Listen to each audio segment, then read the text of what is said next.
Okay, so I'm back. And yeah, I just thought I'd chat quickly to you regarding interest, right? Just checking a quick definition here. This is Investopedia.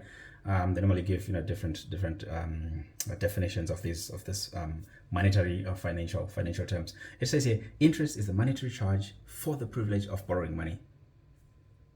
For the privilege of borrowing money, right? So you get charged for getting to use someone else's money, if that makes sense. So this is typically presented as a annual percentage rate, which is basically how much over the amount you have borrowed that you're going to pay back, right? If you borrowed $100, 10% interest rate, you expected to pay back 100 and then plus the 10% right at the end of that year, for instance. This is usually typically expressed in annual terms. Okay, so that's basically interest. It could work also on the flip side, right? The privilege of borrowing, in this case, you can actually lend someone. So ideally, when you lend someone, they pay you back with a little bit on top, right? It's the same concept, right? If it's 10% of $100, you're going to get 10% on top. The difference is obviously if you borrow, you pay. If you lend, then you get paid, right?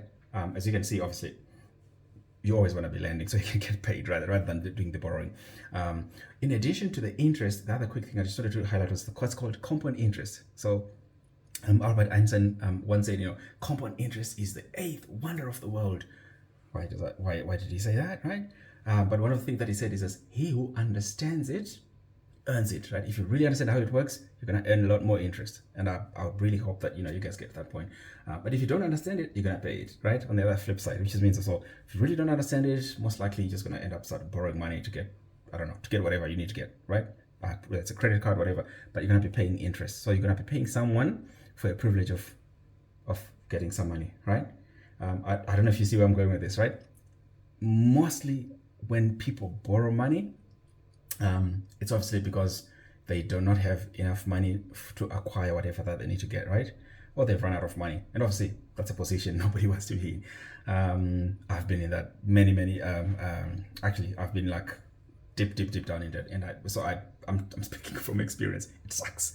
It's really not a place that you want to be, right? It's a place where you spend and you lose money. I feel like I lost money because it's really money. I was just paying. So I get money, I have to pay it out to someone. But one of the quick things that I just wanted to highlight here, the idea of compounding, it works in both directions, right? Whether you're earning it or are you paying someone else. And one thing I always like to see this is, typically if you put in $100, right? And when you get interest, your money starts going up and up and up and up and up and up, right? And mainly in this case, this is a place that you want to be. But the idea of compounding, it's basically the idea now where you earn interest, your $100 becomes $110. The next time you earn interest again, you're not earning on 100 anymore, you're earning on 110. So your interest now has started earning you more, and that can compound over a period of time, depending on how much you have. The money starts, effectively the interest you earn starts going up, and at the end, that's actually kind of, you get this parabolic move, basically, in terms of the increase over time. And that's mainly because your interest keeps earning, and it keeps growing on itself, right? And this is typically a position that you want to. So just understand, normal interest, normally charged based on the rate, which is the APR, the annual percentage rate that I spoke of. But the beauty of a compound interest, you can leverage what's called APY, which is the average percentage yield. And what the yield does is at what point do you get your interest so that you can start earning again. So if your interest rate is charged or pegged to a year, that means every 12 months, you're going to get the $10 on top of your $100, right? Then the next year, you're going to earning on that. But if you want to be smart, I would say look for products that can actually, they might say, for instance, they can say 10 APR as an example. So your 10% APR, but compounded monthly as an example. So what does that mean? It means basically, if you earn $10 in a year, they actually give you the 1 month equivalent. Should be, 90 cents, 80 cents. And then they add it on month one. So month one, you're earning basically on $100 and 90 cents as an example. But if you add this up over the next month, obviously maybe it's $100 and 20. This starts going up exponentially by the time you get to the end of the 12th month, than if you had just waited until the whole year, until you got to the end of the year, and then you got that.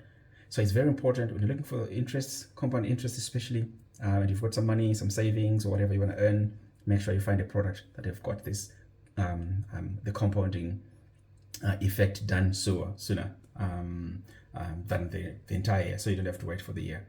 So if someone just waits until the year, you're gonna get $10.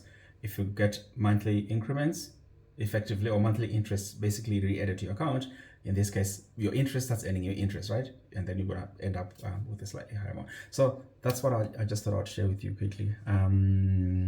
And again, on the flip side, you know, we're going to talk about debt and basically the negative impact of that. But effectively, if you're paying debt, you know, your rate is going down, right? It's not going up. It's not working in your favor. It's working against you. And every time, as I've said, you know, the moment you start paying interest to someone else, you're robbing yourself of your future, right? You're robbing your future self, basically, of the value that you could have over time. So be wise in how you spend. Okay. See you guys in the next one. Ciao.